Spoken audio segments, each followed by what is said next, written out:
आचार्य भगवान कहते हैं कि गुरु महाराज कहीं भी रहें, प्रभु कहीं भी रहें, अगर यह देव शास्त्र गुरु की डोरी से भक्त बंधा रहता है तो वह भी जहाँ हो आनंदित होता रहता है। क्योंकि देव शास्त्र गुरु की गुरु आज्ञा रूपी डोरी से जो बंधे रहते हैं वो गुरु महाराज कहीं भी रहें आनंदित होते हैं, आनंद की अनुभूति होती है। एक ऐसे ही प्रसंग पतंग के लिए बनाया गया कि एक पतंग उड़ती चली जा रही है, लेकिन पतंग उदासीन दिखाई दे रही है और वहां से हवा चलती हुई आई तो उस हवा से वह पतंग कहने लगी कि हमने सुना है बड़े बड़े पर्वत होते हैं, तालाब होते हैं, वन होते हैं, उपवन होते हैं, अनेक चीजें हैं, लेकिन मैं इस डोरी से बंधी रहती हूँ तो यही इन सब चीजों को देख पाती हूँ और मैं चीजों को देख नहीं पाती हूँ। तो बयार कहने लगी कि तुम चिंता मत करो, तुम्हें देखना है, तुम्हें सब चीजें दिखा सकती हो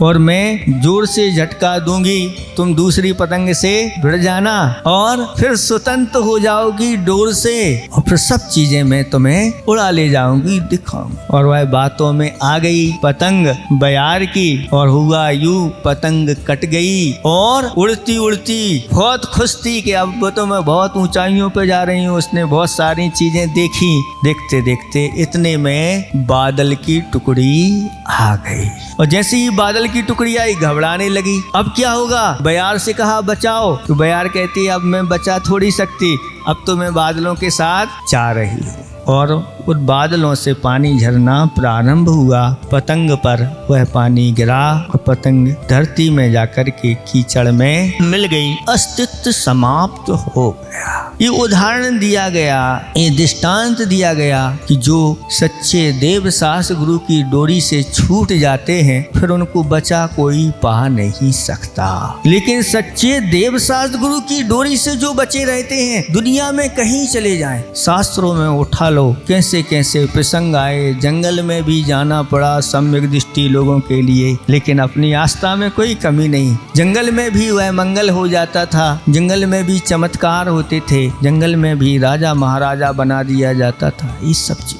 चाहे जंगल हो, चाहे समुद्र हो, चाहे विदेश हो, चाहे कैसी भी स्थिति हो, ऐसे धर्मात्मा और सच्चे देव शास्त्र गुरु के भक्तों के लिए सब जगह अनुकूलताएं मिलती चली जाती।